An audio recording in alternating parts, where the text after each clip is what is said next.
اس کے بعد الحمد سے ہماری اب ابتدا ہو رہی. لیکن نماز کی ابتدا سورہ الحمد ہی سے کیوں ہے؟ وجہ کیا ہے؟ کوئی اور سورہ بھی تو ہو سکتا تھا. باقاعدہ فضل ابن شازان نے ہمارے 8ویں امام علی رضا علیہ الصلوۃ والسلام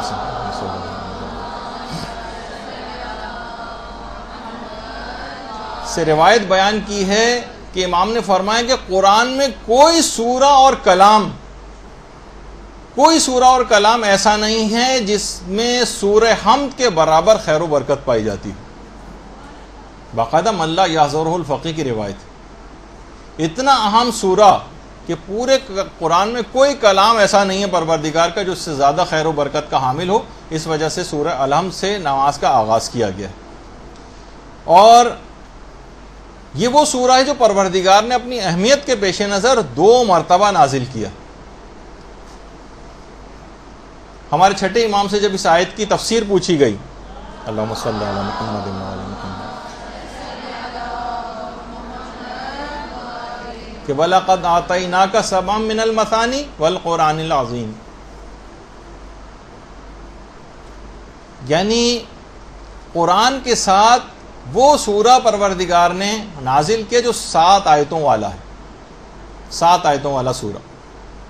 اور جسے 2 مرتبہ یا تو نازل کیا گیا، یا یہ بھی وجہ بہت سی جگہوں پہ بیان ہوئی ہے کہ اس کو نماز میں 2 رکعتوں، جو پہلی 2 رکعتیں اس میں 2 دفعہ پڑھا جاتا ہے، اس وجہ سے بھی اس کو من المثانی یعنی 2 دفعہ پڑھے جانے والا سورہ قرار دیا. مستدرک الوسائل کی جو روایت ہے. اور یہ بھی سورہ 2 دفعہ نازل ہوا، اور ایک سورہ اور 2 دفعہ نازل ہوا ہے جسے سورہ کوثر کہا جاتا ہے. ایک دفعہ مکے میں نازل ہوا تھا سورہ کوثر، اور ایک دفعہ مدینے میں. اچھا، ابھی معراج کی تاریخ گزری کہ پیغمبر اسلام جب معراج پر تشریف لے گئے تھے تو وہاں پر پیغمبر کو نماز کا حکم ہوا. پیغمبر نماز کے لیے کھڑے ہو گئے تو پروردگار کی طرف سے وحی آئی کہ اے میرے بندے میرا نام تو لو. تو پیغمبر اسلام نے اس وقت کہا اللہ اکبر. پھر اس کے بعد پیغمبر نے کہا بسم اللہ الرحمن الرحیم، اور اس وجہ سے روایتوں میں بیان ہوا کہ بسم اللہ کو ہر سورے کے شروع میں رکھا گیا. اور پھر اس کے بعد پروردگار کی طرف سے پھر وہی نازل ہوئی، میرے بندے میری حمد تو کرو. اس کے بعد پیغمبر اسلام نے سورہ الحمد کی تلاوت شروع کی. باقاعدہ جو اصول کافی کی روایت ہے، اس طریقے سے نمازوں کے اندر ہی طریقہ کار قرار پایا کہ نمازوں میں پہلی اور دوسری رکعت میں الحمد کا جو ہے سورہ وہ پڑھا جاتا ہے. اور یہ بھی کہ اس سورے کو پڑھنے سے 2/3 قرآن پڑھنے کا ثواب آپ کو ملتا ہے. سوچئے آپ کتنی ساری ہر رکعت کے اندر، ہر نماز کے اندر کم سے کم 2 دفعہ تو آپ پڑھتی ہیں، اور ہر دفعہ ایک سورہ الحمد پڑھنے سے 2/3 2/3 آف قرآن، یعنی 1/3 اور ملا دیا جائے تو قرآن پورا ہو جائے. اور وہ تو سورہ قل اللہ پڑھنے سے بھی پورا ہو جاتا ہے. اس کے بعد یعنی ہر دفعہ نماز میں ایک قرآن کم سے کم آپ کو اس کا ثواب جو ہے اس سے بھی زیادہ آپ کو مل رہا ہوتا ہے. اور خود پیغمبر کا بھی ہے کہ جو بھی سورہ فاتحہ پڑھ لیتا ہے اس کا اجر 2/3 قرآن کے برابر. اور اتنا ایک اور بھی فائدہ ہے اس کا، بہت زیادہ اتنا فائدہ ہے اس کا کہ جیسے آپ نے تمام دنیا کے تمام مومنوں مومنات کے لیے صدقہ دے دیا. ایک آدمی کی درود بھیجیے محمد علیہ محمد صلی اللہ علیہ وسلم.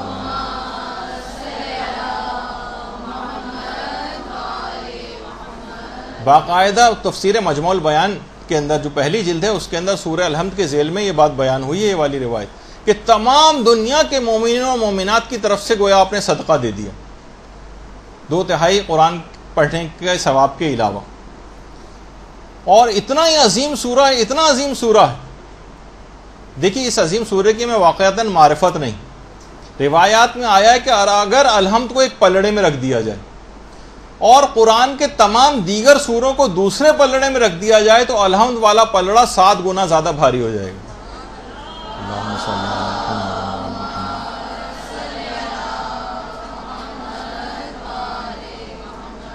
7 گنا زیادہ بھاری قرآن کے دیگر تمام سوروں کے مقابلے میں الحمد کا سورہ. اب کتنی سرسری بیزاری اور اس سے ہم پڑھتے ہوئے جاتے ہیں سورے کو. اور یہ جب سورہ نازل ہوا تھا تو واقعتاً شیطان نے اس وقت نالہ و فریاد کیا تھا. اور پیغمبر اسلام نے ایک اور خاص موقع پہ دیکھیں، عام زندگی میں بھی وہ ہے نا، نماز سے مدد لو، نماز کے اندر سورہ الحمد پڑھی جاتی ہے لیکن عام زندگی میں اس سے مدد لی جا سکتی. خاص طور پر پیغمبر نے جو درد جس وقت جسم میں کسی جگہ واقع ہو رہا ہو، سر میں یا جسم کسی اور جگہ، اس وقت سورہ الحمد پڑھنے کی بہت تاکید ہے۔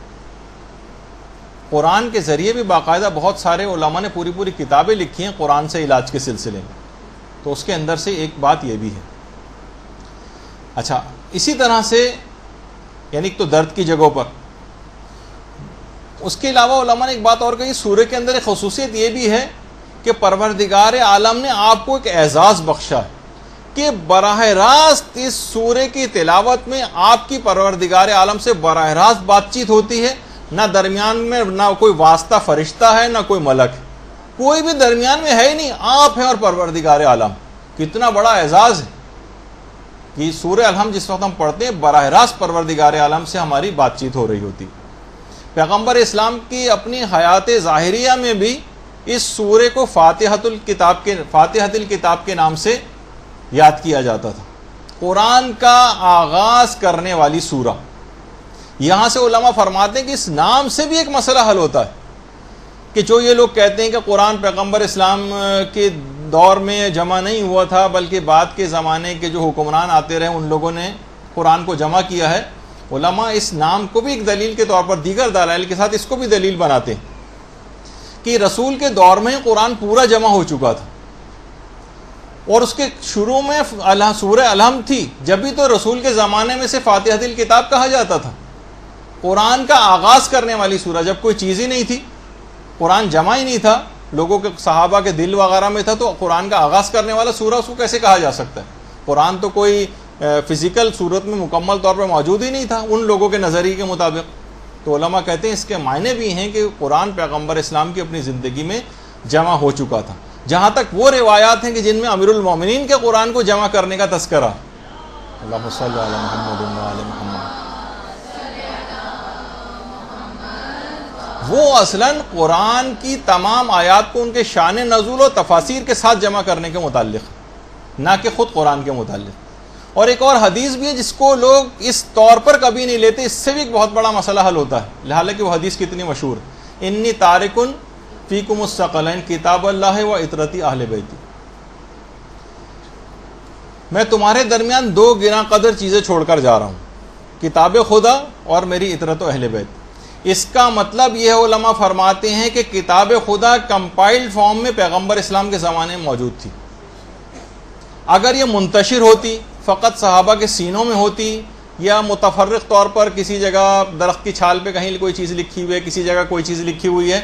متفرق ہوتی، تو اس پر کتاب کا اطلاق نہیں ہو سکتا تھا۔ اس کا مطلب ہے کہ کتاب خدا اس زمانے میں اسی طریقے سے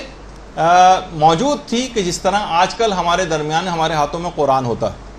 اس کی شیپ ان چیز کی الگ ہو سکتی ہے کہ درخت کی چھال پر ہو، یا کسی اور زمانے میں ظاہر چھاپہ خانے اس طرح کے قرآن نہیں ہوتے تھے، لیکن جب پیغمبر فرما گئے ہیں کہ میں دو برابر کی چیزیں چھوڑ کر جا رہا ہوں جس میں ایک کتاب خدا ہے، تو اس کا مطلب ہے کتاب خدا اس زمانے میں موجود تھی،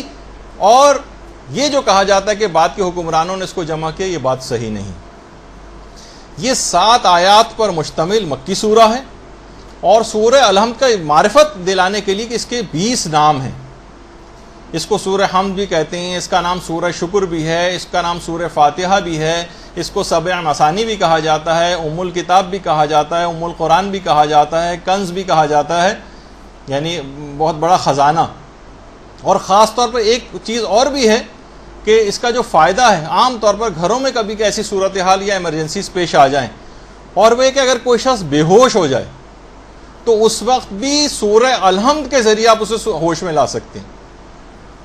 ایک صحابی ابو سلیمان کہتے تھے کہ پیغمبر اسلام کے ساتھ ہم لوگ جنگ میں مصروف تھے کہ ہمارا ایک ساتھی بے ہوش ہو کر گر پڑا، ساتھی بے ہوش ہو گیا، صحابہ میں سے کسی نے اس کے کان میں سورہ الحمد پڑھی، اسی وقت اس صحابی کو ہوش آ گیا۔ اللہم صلی علی محمد و علی محمد۔ وہ فرماتے ہیں کہ ہم سب لوگ دوڑے دوڑے پیغمبر اسلام کے پاس آئے، ان کو یہ واقعہ سنایا۔ پیغمبر اسلام نے فرمایا سورہ الحمد ام القرآن ہے جس میں ہر مرض کی شفا ہے۔ کوئی حیرانگی کی بات نہیں کہ شخص ہوش میں آ گیا، قرآن میں تو ہر سورہ الحمد کے اندر ہر مرض کی شفا موجود ہے۔ تو اگر کبھی ایسا موقع بھی پیش آ جائے، کوئی گھر میں کوئی بے ہوش ہو جائے، چکر آ جائیں، گر جائے، یا کوئی اور اس طرح سے انکانشیس ہو جائے، تو اس وقت بھی سورہ الحمد پڑھنے کی بہت تاکید ہے۔ اس لحاظ سے علماء کرتے ہیں کہ اس واقعے کے اندر بھی یہ بات ملی ہے اور پیغمبر سے اس کی تصدیق بھی صحابہ نے کروائی تھی۔ اچھا جب آپ پڑھتی ہیں سورہ الحمد، اب جب آپ سورہ الحمد پڑھنا شروع کریں گی اس وقت ہوتا کیا ہے؟ باقاعدہ عیون اخبار الرضا، اس میں پیغمبر اسلام سے مروی ایک روایت، اللہم صلی علی محمد،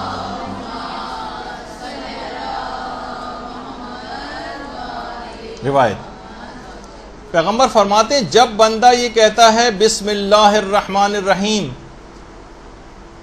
تو پروردگار عالم فرشتوں سے کہتا ہے کہ اس نے میرے نام سے ابتدا کی ہے، فرشتوں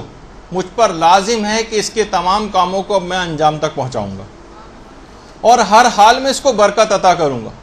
اس کے بعد جب یہ اگلا جملہ کہتا ہے الحمدللہ رب العالمین تو خدا فرشتوں سے کہتا ہے کہ جب اس نے یہ بات سمجھ لی ہے کہ جو نعمتیں ہیں وہ سب کی سب میری طرف سے عطا کردہ ہیں